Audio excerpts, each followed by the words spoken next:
wasiirka maaliyadda xukuumadda federaalk ee Soomaaliya mudane Cabdiraxmaan Ducaale Beyle ayaa tababar Muqdisho uga daafuray qaar ka mid ah howlwadeennada xafiiska xisaabiyaha guud ee dowladda federaalk ee Soomaaliya. Kulanka tababarka lagu daafurayay qaar ka mid ah howlwadeennada ayaa goobjoog waxaa sidoo kale ka ahaa xubno ka socday midowga Yurub. wasiirka maaliyadda xukuumadda federaalk ee Soomaaliya Cabdiraxmaan Ducaale Beyle oo goobta ka hadlay ayaa waxa uu shaqaalaha ugu baaqay inay ka faa'iideystaan tababarkaani oo muddo dhowr cisho socon doona. waxaan aad ugu faraxsanahay in maanta aan idin furno waxbarashadan ku saabsan daahfurnaanta iyo budgetka iyo sida loo diyaariyo iyo sida xisaabaha wanaagsan la isugu dubarido loo soo diyaariyo loo xidho loo report gareeyo waxyaalaha aynu weli ku dadaalayna inaynu hagaajino ayay ku jirtaa. waxaan ku faraxsanahay oo kale in halkan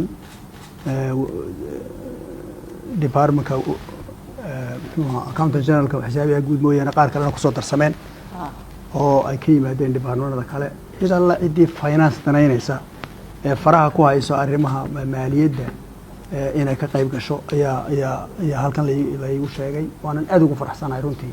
sidoo kale waxaa iyana goobta ka hadashay xisaabiyaha guud ee dowladda federaalk ee Soomaaliya Faatima Cusmaan Faarax waxa ayna sheegtay in tababarkaani loo furay howlwadeennada xafiiska xisaabiyaha guud looga gol leeyahay sidii ay u fahmi lahaayeen howlaha xisaabaadka qaar ka mid ah shaqaalaha.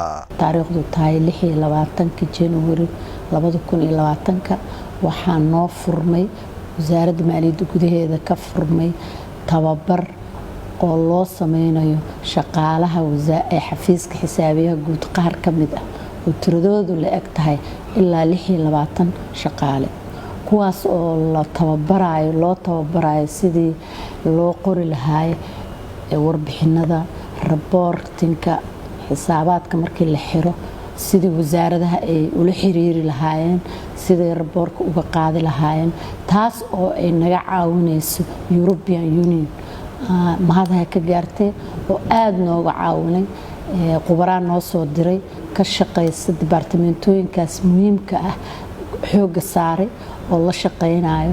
haddana tababarkan wuxuu soconayaa ilaa muddo 2 week oo socon doona insha Allah hadii Ilaahay yiraaho.